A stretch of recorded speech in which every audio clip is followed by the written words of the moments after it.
This Trump, Russia, Ukraine situation, it's crazy. And while this may feel like just another run-of-the-mill Monday to you, it may actually be one of the most consequential days in recent memory. Because you've got NATO and Ukraine meeting with Trump at the White House to discuss Russia's war, and even that is a fairly impromptu gathering that was hastily thrown together following Trump's controversial meeting with Putin in Alaska on Friday. And while initially today's meeting was supposed to be just Trump and Zelensky, you had European leaders not wanting to risk a repeat of what happened last time, or when JD Vance decided that Zelensky wasn't grateful enough and he threw the whole thing off the rails. So this was already a big deal, made all that much bigger thanks to the leaders of Germany, France, the UK, Italy, and Finland all deciding they needed to be there, as well as the General Secretary of NATO and the European Commission President. And this is a key thing, is that the leaders in attendance have a wide range of political views. Right on one end of the spectrum, you have UK Prime Minister Keir Starmer, who's from the left-leaning Labour Party, and then on the other end, there's Italian Prime Minister Giorgia Meloni, who's ideologically similar to Trump on many issues. And there's a lot at stake here, as Russia kindly reminded everyone by launching strikes on Ukraine this morning that killed at least 10. An attack that Zelensky responded to by saying this was a demonstrative and cynical Russian strike. They are aware that a meeting is taking place today in Washington that will address the end of the war. Though to be fair there, Ukraine launched their own strikes into Russia when Putin was in Alaska. That said, as far as the meeting, as far as the negotiations, one of the big questions is, well, what exactly is on the bargaining table? Well, based on Trump's meeting with Putin on Friday, a lot. And so notably here, Trump and Putin emerged from this meeting earlier than expected and without a formal deal. The two then holding a super awkward press conference where Trump seemed intensely mopey and defeated. And then shortly after, Trump made the surprise announcement that he was dropping his demand that Russia and Ukraine reach a ceasefire, saying the two countries should start negotiating a peace deal instead, and telling Zelensky that Russia had demanded that the remainder of Ukraine's Donbass region be handed over as a condition for ending the war. With Trump then also indicating that he intends to pressure Zelensky into agreeing to Putin's terms, with him writing in a post on Truth Social late last night. President Zelensky of Ukraine can end the war with Russia almost immediately if he wants to, or he can continue to fight. With him then adding, quote, "Remember how it started, no getting back Obama given Crimea 12 years ago without a shot being fired, and no going into NATO by Ukraine. Some things never change." But Trump's wishes will likely be a tall order, because in Putin's version of a peace plan, Russia would get not only all of the Donbass, but also the Ukrainian land that it currently holds, meaning that Ukraine would need to give up even more land. But you have many saying that's just a non-starter for today's talks, because Zelensky has long claimed that Ukraine would not give up land to Russia and reward it for its aggression. And that's without mentioning the massive problem that Zelensky cannot even legally agree to a deal that gives up land, because Ukraine's constitution actually flat out bans territorial concessions unless there's a nationwide referendum. And according to local pollsters, 78% of Ukrainians are against it. But either way, the world's hoping for some answers coming out of this meeting, and even before things got underway, we had a teaser. And that because before the meeting with the European delegation, he met with Zelensky for a quick talk with the press, which had a sense of deja vu, with some exceptions. Ukrainian lawmakers joked that at least there wasn't a yelling match this time. Zelensky also made his own jokes to lighten the mood, such as when the reporter who called him out for not wearing a suit last time complimented Zelensky's outfit today. President Zelensky in the same suit.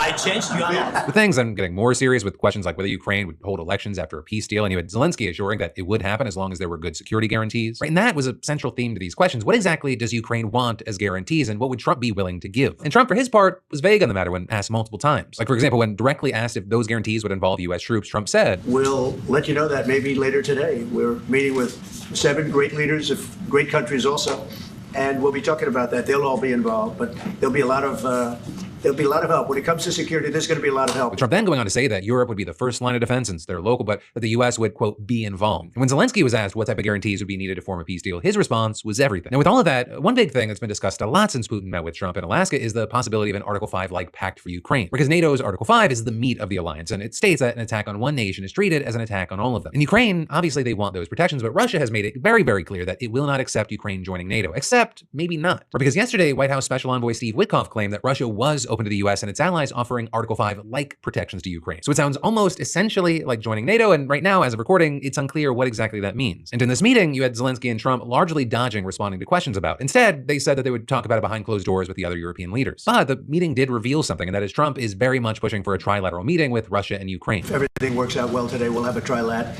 And I think there will be a reasonable chance of ending the war when we do that. And it appeared that Zelensky was excited for that, which makes sense as his country has said it, there cannot be a peace deal without Ukraine at the table. And then with all this, because it's one of those days, as I was getting ready to wrap up today's show, you had Trump, Zelensky, and the European leaders all coming out to quickly speak to the press. And it was a bit of, I think the technical term is circle jerk, with everyone thanking everyone else for being there, but also there was some consistent messaging. One honorable mention was the push to have Ukrainian children return to their homes. Thousands have been displaced and some forcibly removed to Russia, and they weren't the only ones worried about the kids. Multiple times today, you had Zelensky praising First Lady Melania Trump for a letter that she sent to Putin asking for him to end the war in order to protect the children, which is something that the president of the European Commission's echoed when she spoke. And then in addition to that, there were 3 big demands that almost everyone made. First off, security guarantees. At least in broad strokes, it seems just about every European leader and maybe even Trump are open to Article 5-like protections for Ukraine, though there I'm sure the devil will be in the details. Then the next major thing was a ceasefire during any peace talks. And with that, you saw things like the German chancellor, when he was speaking, he mentioned that there will be a lot of complicated negotiations coming up, but that, to be honest, we all would like to see a ceasefire. The latest from the next meeting on. I can't imagine that the next meeting would take place without a ceasefire. So let's work on that, and let's try to put pressure on Russia, because the credibility of these efforts we are undertaking today are depending on at least a ceasefire from the beginning of the serious negotiations. You also had similar sentiments being echoed by others, although this was something that Trump has pushed back against after his Alaska rendezvous with Putin. Because like I mentioned, after the meeting, he said that he understood that for strategic reasons, either side may not want a ceasefire as it gives the other time to rearm and build without any guarantees of a peace. But Trump, he thinks it's a minor speed bump and claimed, In the 6 wars that I've settled, I haven't had a ceasefire. We just got into negotiations, and one of the wars was, as you know, in the Congo was 31 years long. Another one that we settled last week with 2 great countries was 35 years going on, and we had no ceasefires. So pretty much he was giving himself a backdoor to continue peace talks if a ceasefire never materializes. And then the last major thing that everyone brought up was the need for trilateral talks. And really, the entire press conference was possibly a win for Trump because he was widely praised by those at the table for jumpstarting negotiations with Russia, even if it was extremely controversial to do so in the way that he did. But either way, that's where we are with these things for right now, especially because as I'm recording, the leaders are behind closed doors. Right, and then once that's done, Trump said that everyone will go home and he'll have a phone call with Putin. And in general, he hopes that the ball will get rolling pretty fast here and said, In a certain period of time, not very far from now, a week or 2 weeks, we're going to know whether or not we're going to solve this, or is this horrible fighting going to continue. And so we're going to have to wait to see how that plays out. But we also need to focus on a very important topic that was reportedly discussed during Trump and Putin's meeting, and that is U.S. elections. And I say reportedly because afterwards you had Trump doing an exclusive interview on Fox with Sean Hannity where he said this. Vladimir Putin said something, one of the most interesting things. He said, your election was rigged because you have mail-in voting. He said mail-in voting, every election. He said no country has mail-in voting. It's impossible to have mail-in voting and have honest elections. And he said that to me. It was very interesting because we talked about 2020. He said, you won that election by so much. And that's how he got it. He said, and if you would have won, we wouldn't have had a war. You'd have all these millions of people alive now instead of dead. And he said, and you lost it because of mail-in voting. It was a rigged election. With Trump then going on to claim with no evidence that some people get between 5 and 7 ballots and adding. Vladimir Putin, smart guy, said you can't have an honest election with mail-in voting.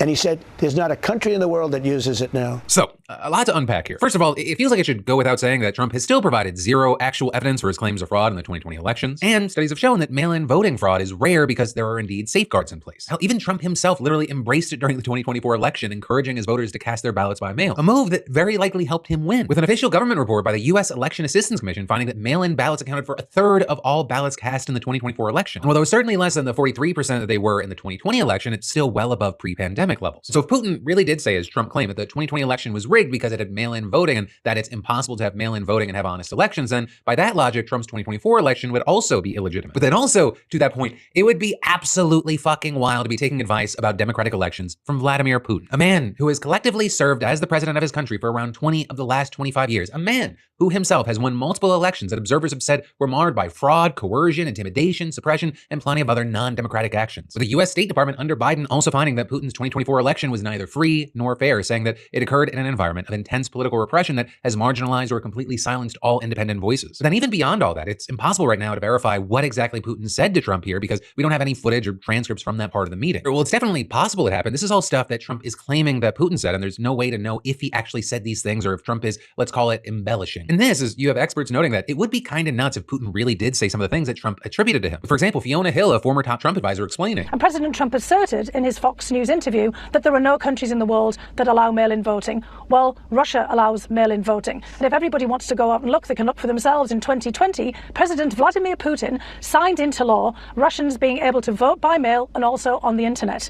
And more than 30 other countries also allow some forms of mail-in voting. So it's just not true that other countries, including Russia, don't use this. But she did also indicate that she does believe that Putin and Trump did have some kind of conversation about mail-in ballots. Well, look, this is Vladimir Putin, as usual, trying to manipulate US domestic politics. I've seen him do this over and over again. And Putin wants to sow chaos in the American electoral system ahead of the midterms. So, of course, he's laid into this whole issue of mail-in voting. And if that is Putin's goal, he's already achieving it. Just this morning, you had Trump making a lengthy post on Truth Social where he announced that he was, quote, going to lead a movement to get rid of mail-in ballots, and adding that while we're at it, he would also get rid of voting machines that he described as highly inaccurate, very expensive, and seriously controversial. With Trump then going on to falsely claim again that the US is the only country in the world that still uses mail-in ballots, incorrectly asserting that, quote, all others gave it up because of the massive voter fraud encounter, and alleging with no evidence that Democrats cheat at levels never before seen, and arguing that they are virtually unelectable without using this completely disproven mail-in scam. And as far as how Trump hopes to achieve this, he said in his post that he'll sign an executive order ahead of the 2026 midterms. While he didn't provide any more information about exactly what the order would do, he said, remember, the states are merely an agent for the federal government in counting and tabulating the votes. They must do what the federal government, as represented by the President of the United States, tells them for the good of our country to do. The key thing is you have experts arguing that is not what the Constitution actually says. Instead, it gives states the power to set their own election policies unless Congress passes a law preempting them. And even beyond that, the Constitution doesn't just give the president the authority to unilaterally tell states what to do regarding the administration of their elections. And during the presser with Zelensky ahead of their meeting, Trump was asked to expand on his Truth Social post. And he basically just responded by going on a long rant where he made the same exact points. And while Trump didn't provide any specific information about his plans, he did make it clear that his vague